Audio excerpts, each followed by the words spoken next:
तो दोस्तों न्यूज तो आप तक पहुंच चुकी होगी। RDJ iron man is back doctor Doom के रोल में। तो मार्वल ने अपनी आने वाली मूवीज के हवाले से एक पूरा शो प्रेजेंट किया है और मेरी पिछली वीडियो में डेडपूल एंड वुल्वरीन में जो मैंने बताया था कि ये सब कुछ कैसे कनेक्ट करने वाले हैं तो उसकी तस्दीक हो चुकी है। लेकिन सबके माइंड में एक सवाल है कि रॉबर्ट डानी जूनियर विलन आ रहा है तो आयरन मैन आरडीजे पे आने से पहले कि वो डॉक्टर डूम क्यों बनने वाला है या इसके पीछे कोई और रीजन हो सकता है। तो ये एक्सप्लेन करने से पहले मैं आपको ये बताता चलूं कि किस सीक्वेंस के साथ ये मूवीज आने वाली हैं और इनकी स्टोरी जाके जुड़ेगी एवेंजर्स सीक्रेट वॉर के साथ जो 2027 में आएगी। तो 2025 फरवरी में captain America brave new world आएगी जिसके अंदर आप रेड हल्क को बनते हुए देखेंगे और ये रेड हल्क फिर कैसे आगे चल के थंडरबोल्ट में अपना किरदार अदा कर सकता है जिसमें सेंट्री पेयर होगा। तो इसके हवाले से मैंने व्लॉग बनाया था, आप वो भी जाके देख सकते हैं। तो थंडरबोल्ट जो मूवी आएगी इससे ठीक कुछ दिन पहले फैंटास्टिक 4 रिलीज होगी जिसका अभी नाम फैंटास्टिक 4 फर्स्ट स्टेप डाला गया है और ये मूवी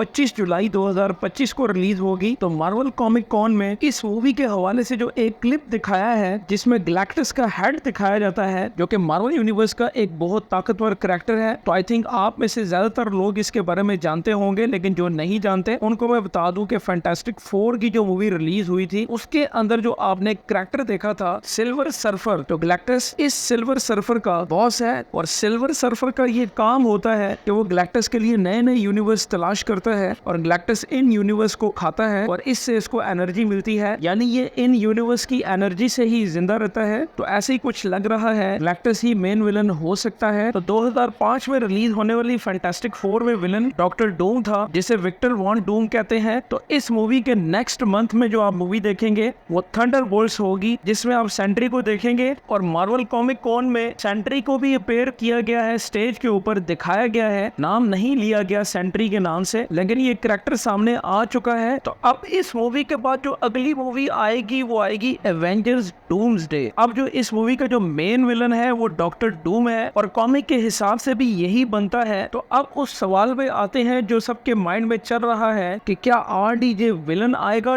तो थोड़ा सा पीछे से चलते हैं, मार्वल स्टूडियो अभी भी अपने मल्टीवर्स सागा मरहले में है। जैसा कि डेडपूल एंड वुल्वरीन मूवी में ये दिखाया गया है कि एक ही शख्स का चेहरा मुख्तलिफ हो सकता है या मुख्तलिफ लोगों का एक ही चेहरा हो सकता है। जैसे डेडपूल मुख्तलिफ यूनिवर्स में लॉगिन को तलाश करने के लिए जाता है और डिफरेंट लॉगिन से मिलता है और यहाँ पे हमें डीसी यूनिवर्स का सुपरमैन भी नजर आता है, यानी Henry Cavill as a login. तो ये ऐसे कैमियो थे जिसने सबको सरप्राइज कर दिया था। और इसी तरह captain America Steve Roger fantastic 4 के यूनिवर्स में ह्यूमन टॉर्च सुपर हीरो है लेकिन शक्ल उसकी कैप्टन अमेरिका वाली है। तो अब यहाँ पे ये मुमकिन हो सकता है कि जो डॉक्टर डूम हमें आयरन मैन की शक्ल में नजर आएगा वो एवेंजर्स डूमसडे मूवी के अंदर किसी और यूनिवर्स से आए और वो उस यूनिवर्स में आयरन मैन नहीं डॉक्टर डूम हो। सेकंड थ्योरी पे आते हैं तो आरडीजे वाला डॉक्टर डूम ये इस मूवी के अंदर विलन ही अपेयर हो लेकिन इसका चेहरा सिर्फ आरडीजे वाला हो, लेकिन इसके अंदर जो असल विलन है वो फैंटास्टिक 4 2005 वाला विक्टर वॉन डूम ही हो जो उस मूवी के अंदर हमें दिखाया गया था। और कॉमिक बुक के अंदर डॉक्टर डूम और आरडीजे यानी टोनी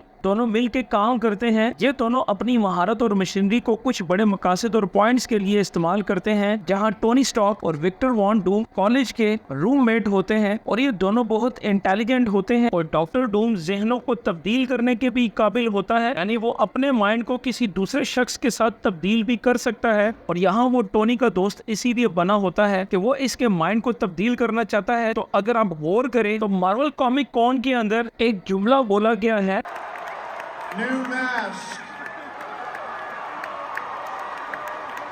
Same task.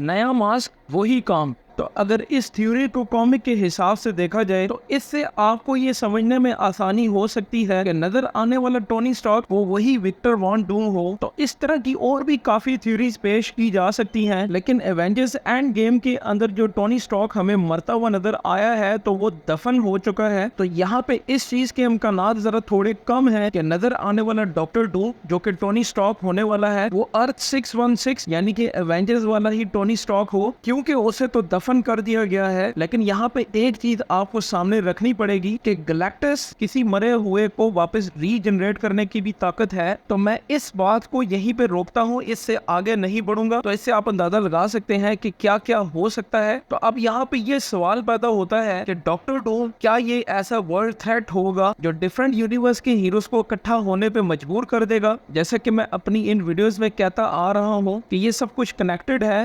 डेडपूल से लेके एवेंजर्स सीक्रेट वॉर तक। तो हो सकता है डॉक्टर डूम थैनोस से भी बड़ा थ्रेट बन के जाहिर हो और ये अनजाने में या जानबूझ के मल्टीवर्स की तबाही का सबब बनने लगे। यानी सिर्फ एक अर्थ 616 नहीं, डेडपूल का यूनिवर्स, फैंटास्टिक फोर का यूनिवर्स और डिफरेंट यूनिवर्स के लिए ये एक थ्रेट बन जाए और एवेंजर्स डूम्सडे के अंदर इसकी वजह से मल्टीवर्स में बहुत तबाही हो जाए और फिर इसके अगेंस्ट एवेंजर्स सीक्रेट वॉर के अंदर एक टीम बने जो डिफरेंट यूनिवर्स के सुपर हीरोज को इकट्ठा कर दे। तो ये एक ऐसी ही बैटल ग्राउंड बनेगी जो हमने एवेंजर्स एंड गेम में देखी थी थैनोस के अगेंस्ट। तो डॉक्टर डूम की अगर पावर का आप अंदाजा लगाना चाहते हैं तो कॉमिक को आपको देखना पड़ेगा, जिसमें डॉक्टर डूम ने थैनोस को एक ही झटके में खत्म किया हुआ है। तो यहाँ पे जितनी भी थ्योरीज मैंने पेश की हैं, तो हो सकता है डायरेक्टर बिल्कुल इसके ऑपोजिट या फिर इसके करीब करीब कुछ बनाए। तो आप आयरन मैन को एज ए डॉक्टर डूम कैसे देखते हैं, अपनी राय का इजहार करें कमेंट्स में। वीडियो अच्छी लगे तो लाइक करें, सब्सक्राइब करें, बेल आइकन का बटन दबाइए ताकि आने वाली वीडियोस का नोटिफिकेशन आपको मिलता रहे। मिलते हैं नेक्स्ट वीडियो में, तब तक के लिए इजाजत।